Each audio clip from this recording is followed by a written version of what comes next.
চলো চলো, প্লেন ছাড়ার সময় হয়ে গেছে। যাক, আজকে প্লেনটা খুব তাড়াতাড়ি ছাড়লো। হায় আল্লাহ, আমার পেটে ব্যথা শুরু হয়েছে। দেখেছো, আমাদের যমজ বাচ্চা হয়েছে। ফর্সা ছেলেকে রেখে এই কালো ছেলেকে সমুদ্রে ফেলে দিব। আমাকে কেউ বাঁচাও, আমার বাবা আমাকে প্লেন থেকে ছুঁড়ে ফেলে দিয়েছে।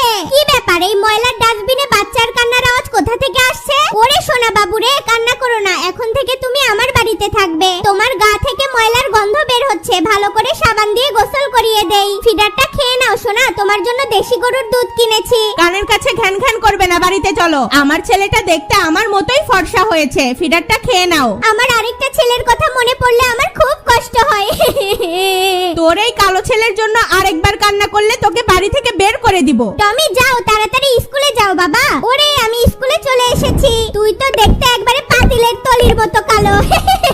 মা, আমি কালো বলে আমাকে নিয়ে বন্ধুরা হাসাহাসি করে। মন খারাপ করলে চলবে না, তোমাকে ভালো করে পড়াশোনা করতে হবে। হায় হায় রে, আমার ছেলেটা গোসল করতে করতেও পড়াশোনা করে। কালকে আমার পরীক্ষা মা, আজকে সারা রাত জেগে পড়াশোনা করব। পরীক্ষা আমার সেই ফাটাফাটি হচ্ছে, আমি তো একবারে বাজি মাত করে দিব। ওরে, আমি পরীক্ষাতে ফার্স্ট হয়েছি, কি মজা।